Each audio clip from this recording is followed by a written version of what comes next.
नमस्कार। आज हम सभी आजीविका का एक टॉपिक पढ़ेंगे, ठीक है, जिसका नाम है विश्व व्यापार संगठन की कृषि पेटियां।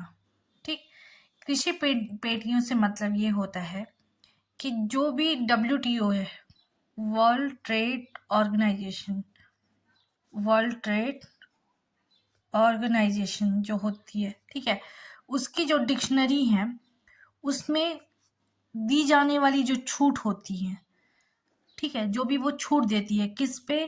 कृषि पर। छूट किस पर देती है? वो कृषि पर।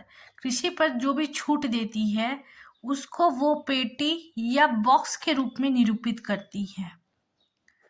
ठीक, तो WTO जो भी छूट देती है, WTO क्या देती है? जो भी छूट देती है किस पे? एग्रीकल्चर पे जो भी छूट देती है उसको वो बॉक्स के रूप में निरूपित करती है। वो छूट किसको दर्शाएगी? उस बॉक्स को दर्शाएगी। ठीक, और उस बॉक्स का जो कलर है, उस बॉक्स का कलर उसने डिसाइड किया है ट्रैफिक सिग्नल के आधार पर। ट्रैफिक सिग्नल के आधार पर इन बॉक्स का कलर चूज किया है। ठीक है, अब हम लोग देखते हैं कि ट्रैफिक लाइट 3 टाइप की होती है ना। पहला होता है ग्रीन, ठीक, green light.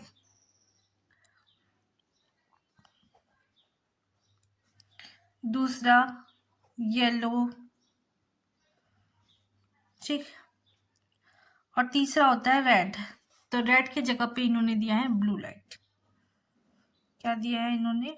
Blue light, blue box. ठीक, तो 3 बॉक्स दिया इन्होंने, ग्रीन बॉक्स, येलो बॉक्स और ब्लू बॉक्स। ग्रीन, येलो और ब्लू, तो 3 टाइप के बॉक्स इन्होंने दिए। पहला छूट का नाम दिया इन्होंने ग्रीन बॉक्स, ठीक। दूसरे बॉक्स का नाम दिया इन्होंने येलो बॉक्स,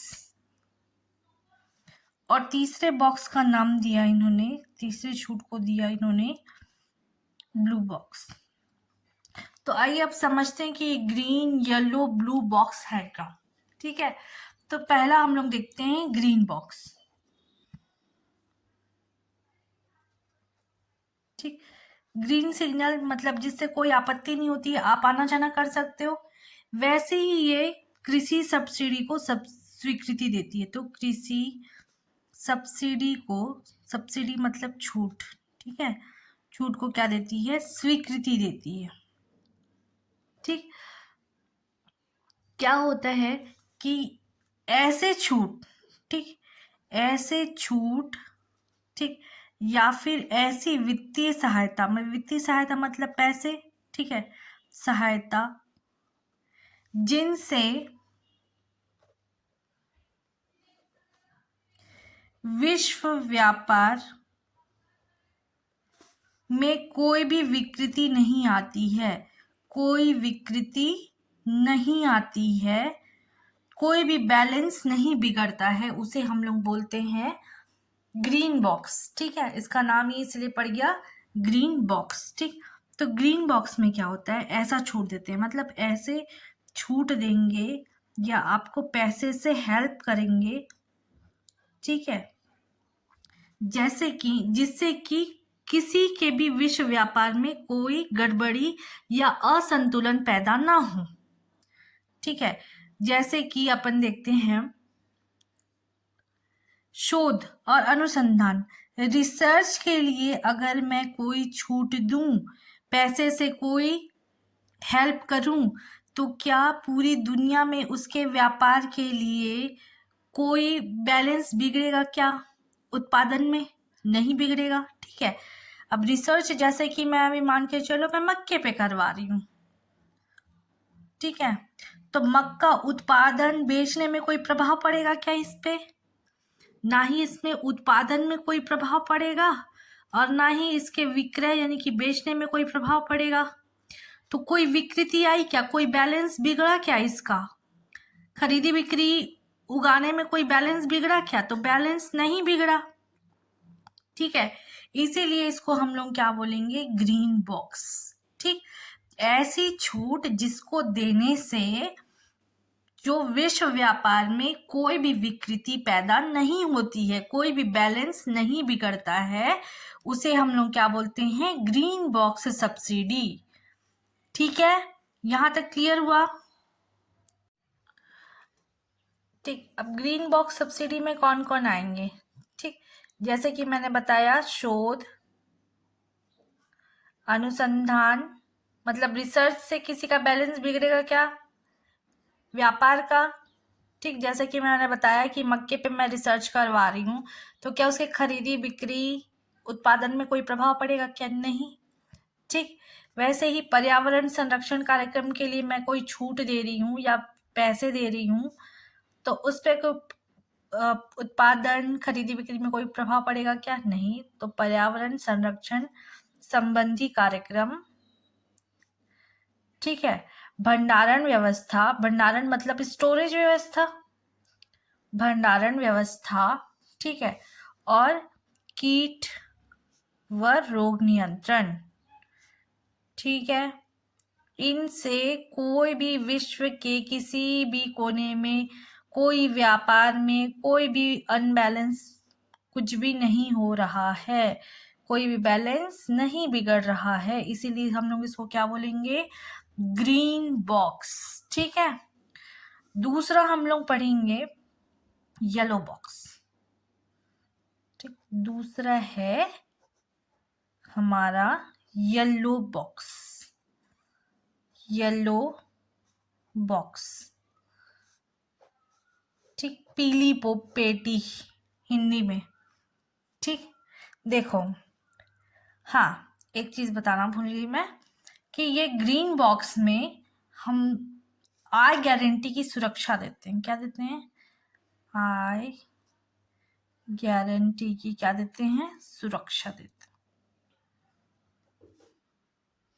ठीक, अब येलो बॉक्स, इसका ही दूसरा नाम है एम्बर बॉक्स।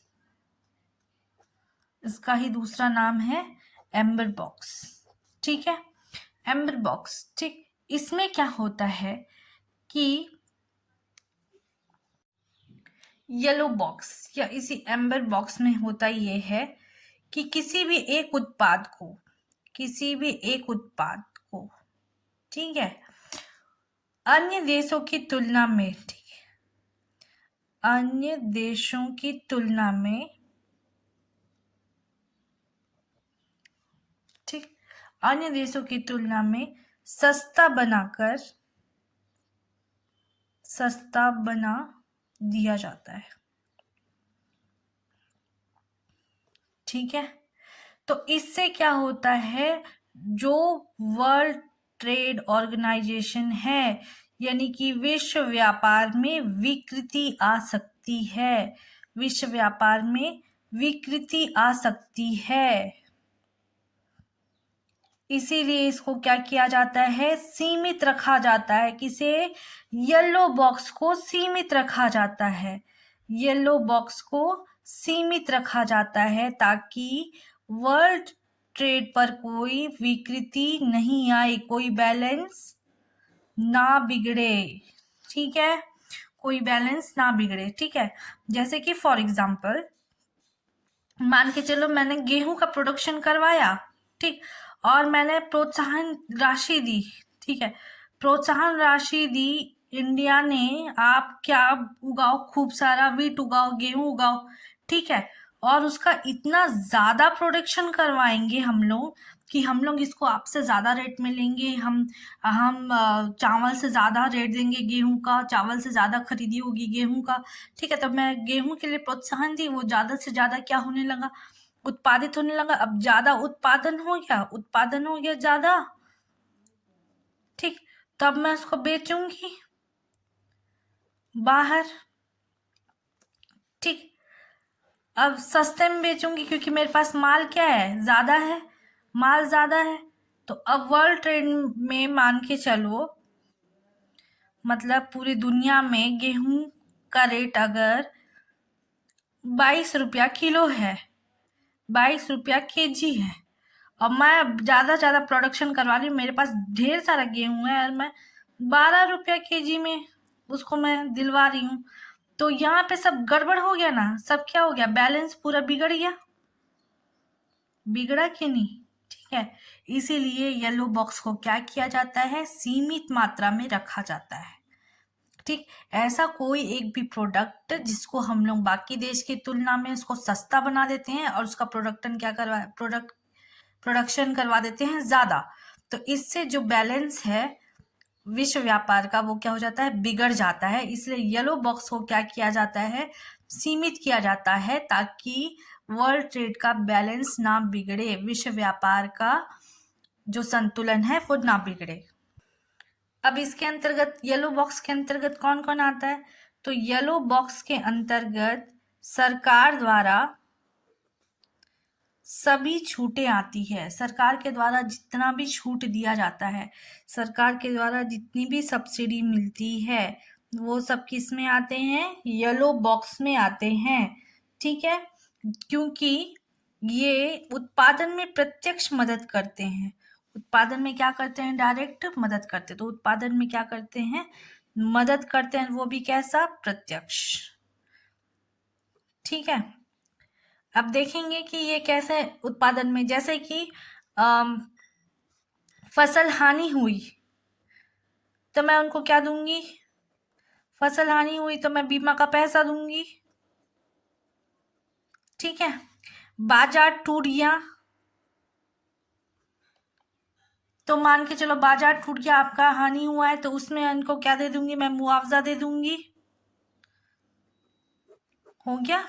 ठीक है, तो इन सब से विकृति नहीं आती, ये सब करते हैं येलो बॉक्स के अंतर्गत, ये जो छूट देते हैं तो इन छूटों से विकृति नहीं आती है। ठीक, लेकिन जैसे कि इसके अंतर्गत आता है एमएसपी, न्यूनतम समर्थन मूल्य आता है। इसमें येलो बॉक्स के अंतर्गत क्या आता है, पहला एमएसपी, न्यूनतम समर्थन मूल्य। ठीक, दूसरा आता है सिंचाई। ठीक, तीसरा आता है उर्वरक, खाद। ठीक, चौथा आता है बिजली। अब मैं इन सब में छूट दूंगी तो प्रोडक्शन में डायरेक्ट सहायता कर रहा है कि नहीं। ठीक है, और अगर मैं ज़्यादा फ्री में उनको उर्वरक दे दूं या बहुत कम में उर्वरक दे दूं, इन लोगों का अच्छा उर्वरक यूज करके प्रोडक्शन क्या कर देंगे, हाई कर देंगे। ठीक है, तो बाकी देशों की तुलना में वो क्या चीज हो जाएगा, वो प्रोडक्शन ज्यादा होगा तो सस्ता हो जाएगा, फिर वर्ल्ड ट्रेड का क्या हो जाएगा, बैलेंस बिगड़ जाएगा विश्व व्यापार का। ठीक है, अब देखो विकसित देशों में येलो बॉक्स में दी जाने वाली छूट, येलो बॉक्स में देने वाली छूट होती है 5%। कितना परसेंट तक आप छूट दे सकते हो, 5%। विकसित देश मतलब जो विकसित हो चुके हैं, जैसे अमेरिका है, रूस है, इन सब में येलो बॉक्स में देने वाली छूट, यानी कि जैसे कि न्यूनतम समर्थन मूल्य दे रहे हैं तो वो कितना देंगे, कुल उत्पादन का आप 5% देंगे। ठीक है, और विकासशील देशों में, विकासशील देश जैसे कि भारत है, ठीक है, विकासशील देशों में येलो बॉक्स में देने वाली छूट, येलो बॉक्स में देने वाली जो छूट होती है वो छूट है 10%। ठीक है, तो विकसित देशों में 5% और विकासशील देशों में येलो बॉक्स में देने वाली छूट क्या होंगी, 10%। लेकिन ठीक, भारत में ये येलो बॉक्स के अंतर्गत आता है समर्थन मूल्य, तो भारत में जो एमएसपी है, न्यूनतम समर्थन मूल्य है,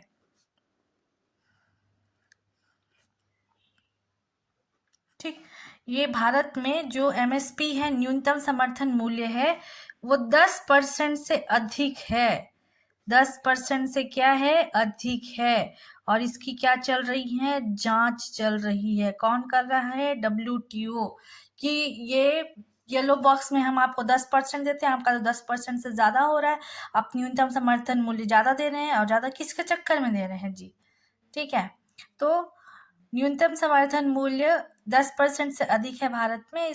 ठीक है, इसके ऊपर WTO विचार कर रही है कि ये 10% कैसे ज़्यादा है। ठीक है, तो ये हम लोगों ने देखा येलो बॉक्स। तो येलो बॉक्स में क्या होता है, आप जैसे कि न्यूनतम समर्थन मूल्य देख के किसी, जैसे कि हम लोग न्यूनतम समर्थन मूल्य दिए, ठीक है, अब उससे क्या हो जाएंगे कि भाई मैं लूंगी आपका भी धान, मैं ले रही हूँ कितना, 2300 रुपया प्रति क्विंटल ले रही हूँ मैं।